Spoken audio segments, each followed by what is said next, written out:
98.9% of you are not subscribed. Enter and subscribe because of the amount of 1,000 subscribers I will post a very special video for you.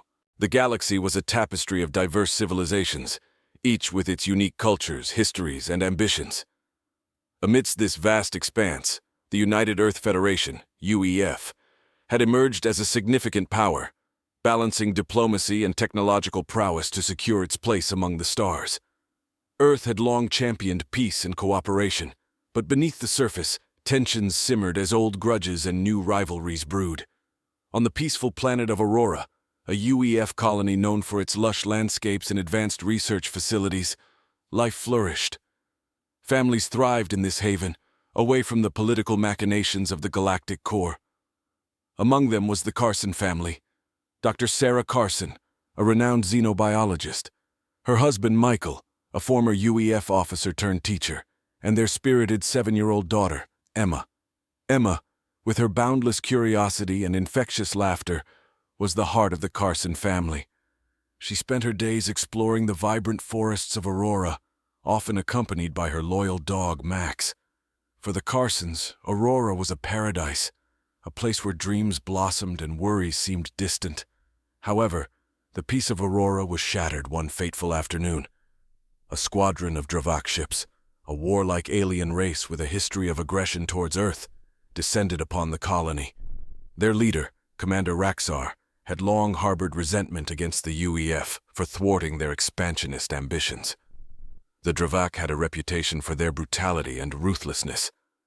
They viewed Earth and its colonies as obstacles to their dominion over the galaxy. Driven by a desire for retribution and dominance, Draxon ordered a raid on Aurora, targeting its research facilities and the human inhabitants. As alarms blared throughout the colony, the Carsons hurriedly gathered their belongings, preparing to flee to the nearest evacuation point. Michael, with his military training, took charge, ensuring his family's safety. But in the chaos, Emma, clutching Max tightly, became separated from her parents. The Dvac soldiers, with their imposing stature and advanced weaponry, stormed through the colony, leaving destruction in their wake. In the midst of the turmoil, Emma's path crossed with a group of Dvac soldiers. Seeing the terror in her eyes, Max barked ferociously, trying to protect his young companion. Commander Draxon, witnessing the scene, scoffed at the display of defiance. Without a second thought, he ordered his men to eliminate the threat. A shot rang out, and Max fell, his body shielding Emma from the blast. The young girl, now alone and frightened, was taken by the Dvac as a trophy of their raid. News of the raid and Emma's abduction reached Earth swiftly. The footage of Max's death and Emma's capture, broadcasted across the UEF's networks, ignited a firestorm of outrage and grief. The image of a small, innocent child being torn from her family struck a deep chord with the people of Earth. In New Avalon, the UEF's capital, President Elena Marquez convened an emergency meeting with her top advisors. The atmosphere was tense, filled with a mix of sorrow and seething anger. The Dvac's actions had crossed a line, and the UEF was determined to respond with unwavering resolve. "We cannot let this atrocity go unanswered," President Marquez declared, her voice steady but filled with controlled fury. "The Dvac have shown their true colors, and it's time we showed them the strength of Earth." Admiral Jonathan Blake, head of the UEF Navy, spoke up. "Our fleet is ready. We've been monitoring Dvac movements, and we can strike at their key installations. We need to rescue Emma and send a clear message that such actions will not be tolerated." General Aidan Shaw, commander of the ground forces, added, "We must also consider the well-being of the colonists on Aurora. We need to ensure their safety and prevent further attacks."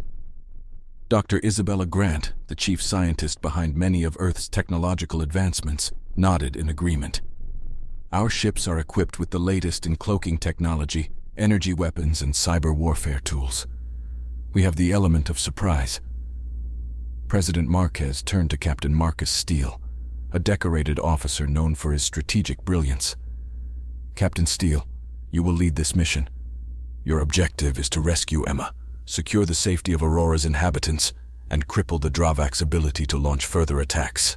Steele, resolute and ready, replied, "We'll bring Emma home, Madam President. The Dvac will learn that Earth will not stand for their cruelty." The decision was made. Earth would launch a rescue operation aiming to strike at the heart of the Dvac's power.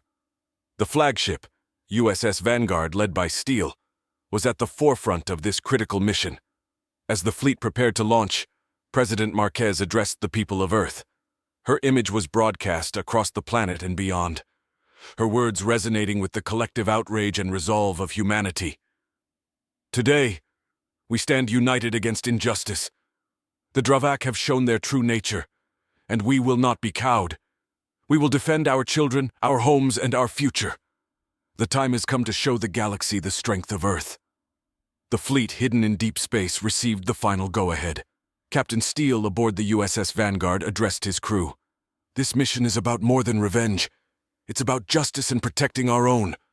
We strike fast, we strike hard, and we bring Emma home. The fleet jumped to hyperspace, their destination, Dvac Prime, the central stronghold of the Dvac Empire. As the ships emerged from hyperspace, their cloaking devices kept them hidden from the Dvac sensors.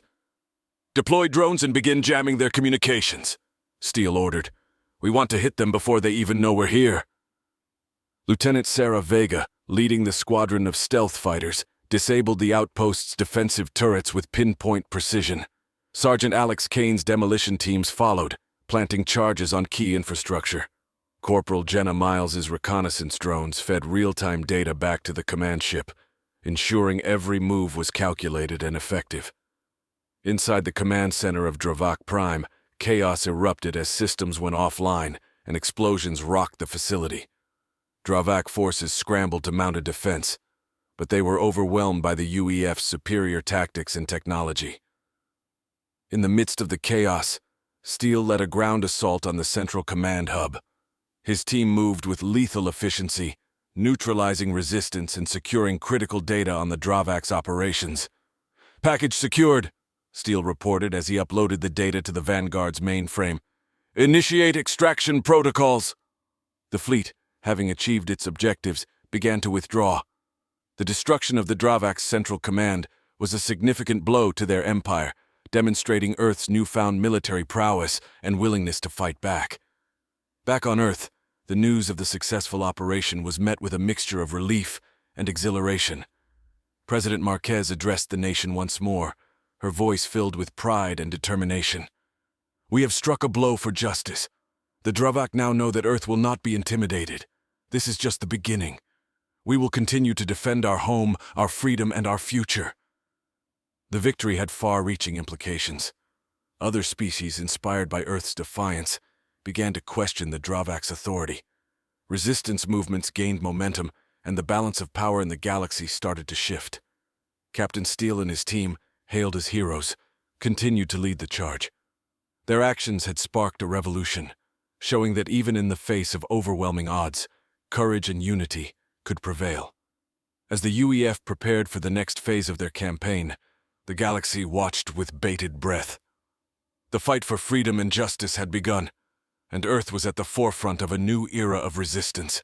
The successful strike on Dvac Prime had demonstrated Earth's resolve and capabilities, but the mission to rescue Emma Carson was far from over. The Dvac, reeling from the unexpected assault, had retreated to fortified positions, doubling down on their defenses. The United Earth Federation, UEF, knew that to bring Emma home, they would need to rally more support and strike with unprecedented precision. In the sprawling command center of New Avalon, President Elena Marquez and her advisors planned their next move. The atmosphere was charged with urgency and determination as they reviewed the latest intelligence reports.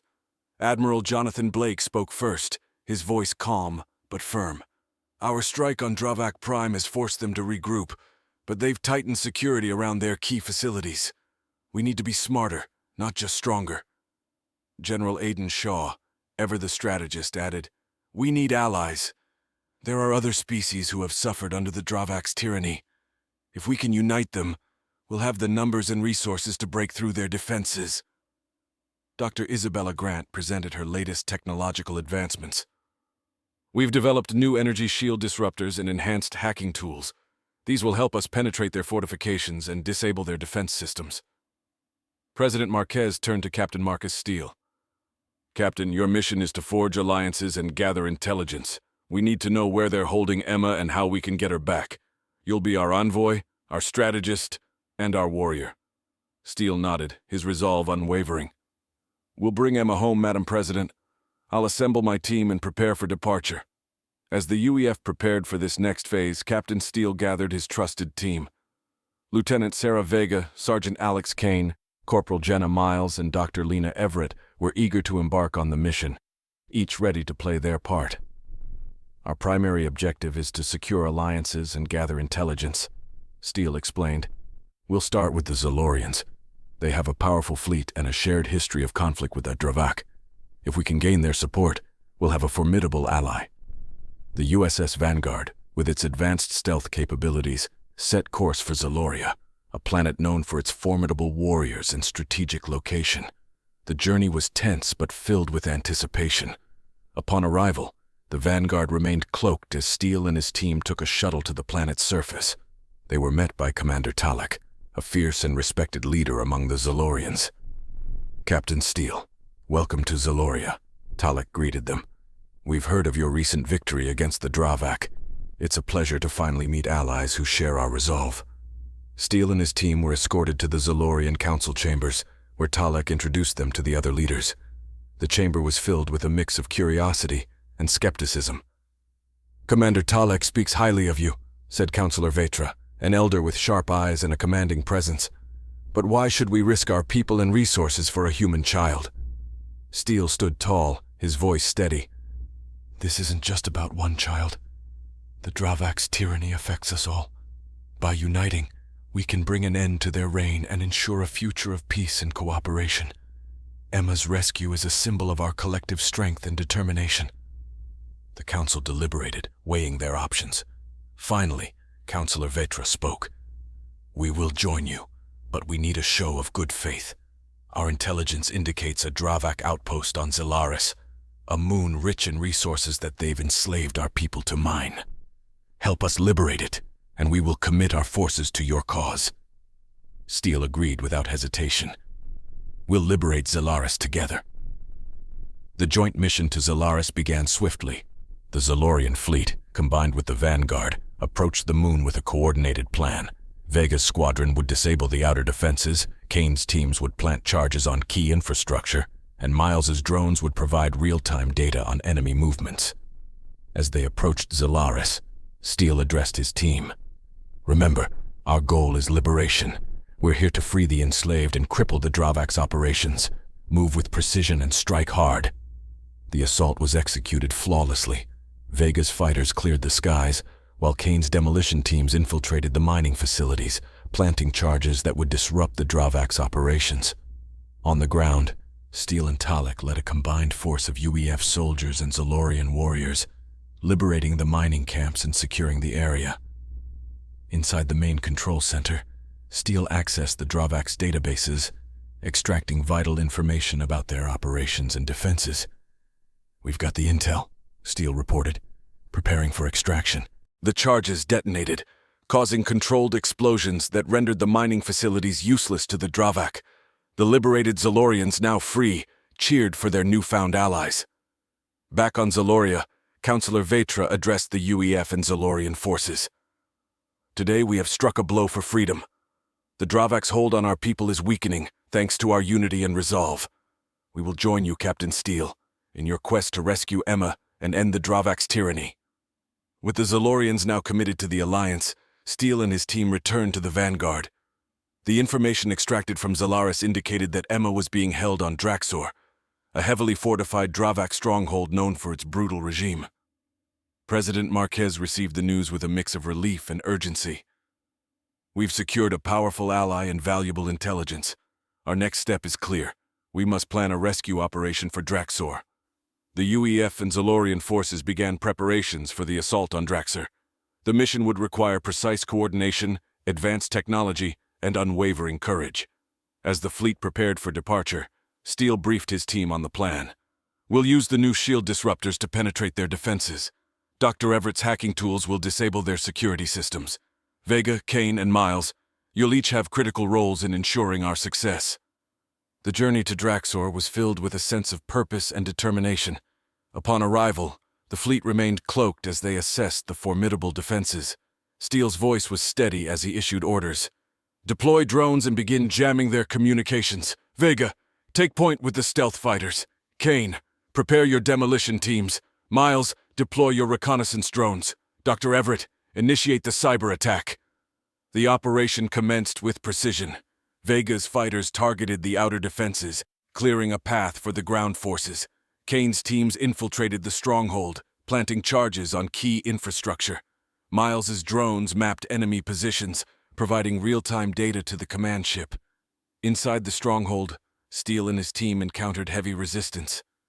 The Dvac soldiers, though fierce, were unprepared for the advanced tactics and technology of the UEF and Zorian forces. As they fought their way through the corridors, Steele's determination grew stronger. Finally, they reached the central holding area. There, in a small cell, was Emma, her eyes wide with fear and hope. Steele rushed to her, his voice gentle but firm. Emma, we're here to take you home. As they extracted Emma from the stronghold, the charges planted by Kane detonated, causing controlled explosions that crippled the Dvac's operations. The fleet, having achieved its objective, began to withdraw. Back on the Vanguard, Emma was reunited with her parents. The emotional reunion was a poignant reminder of what they were fighting for. President Marquez addressed the galaxy, her voice filled with pride and resolve. Today we have rescued Emma Carson and struck a blow against the Dvac's tyranny. Our unity and determination have shown that we will not be intimidated. We will continue to fight for our freedom and our future. The victory inspired even more species to join the Alliance. The balance of power in the galaxy continued to shift, and the Dvac's grip weakened. Captain Steele and his team, hailed as heroes, remained vigilant. Their actions had ignited a revolution, showing that even the most formidable enemies could be defeated with unity and resolve. As the Alliance prepared for the next phase of their campaign, the galaxy watched with bated breath. The fight for freedom and justice had truly begun, and Earth was at the forefront of a new era of resistance. The successful rescue of Emma Carson had sent shockwaves through the galaxy. The United Earth Federation, UEF, and its newly formed alliances had proven that unity and determination could overcome even the most formidable adversaries. The Dvac, once feared for their ruthlessness, were now on the defensive, their grip on the galaxy weakening with each passing day. In the heart of New Avalon, President Elena Marquez and her advisors planned their next moves. The command center buzzed with activity as they reviewed the latest intelligence and prepared for the final phase of their campaign against the Dvac Empire. We've made significant progress, Admiral Jonathan Blake began. But the Dvac are not defeated yet. We need to maintain our momentum and push them further back. General Aiden Shaw added, Our next target should be Draxon Prime, their capital. It's heavily fortified, but taking it out will cripple their leadership and bring an end to their reign of terror. Dr. Isabella Grant nodded. We've developed new tactical algorithms that can predict their movements and counter their strategies. These will give us a significant advantage in the upcoming battle. President Marquez turned to Captain Marcus Steele, who stood with his team. Captain Steele, you and your team have proven invaluable. Your mission is to lead the assault on Draxon Prime. This will be the decisive blow that ends the Dvac's tyranny. Steele, resolute and ready, replied, We'll ensure the Dvac Empire falls, Madam President. Draxon Prime will be liberated.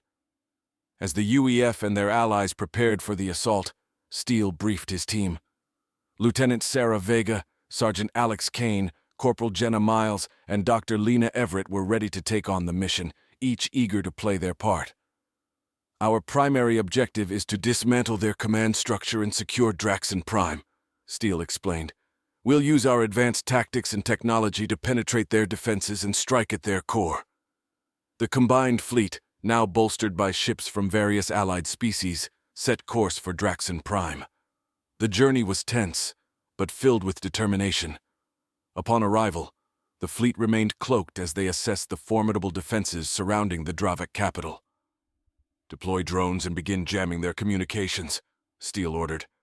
Vega, take point with the stealth fighters. Kane, prepare your demolition teams. Miles, deploy your reconnaissance drones. Dr. Everett, initiate the cyber attack.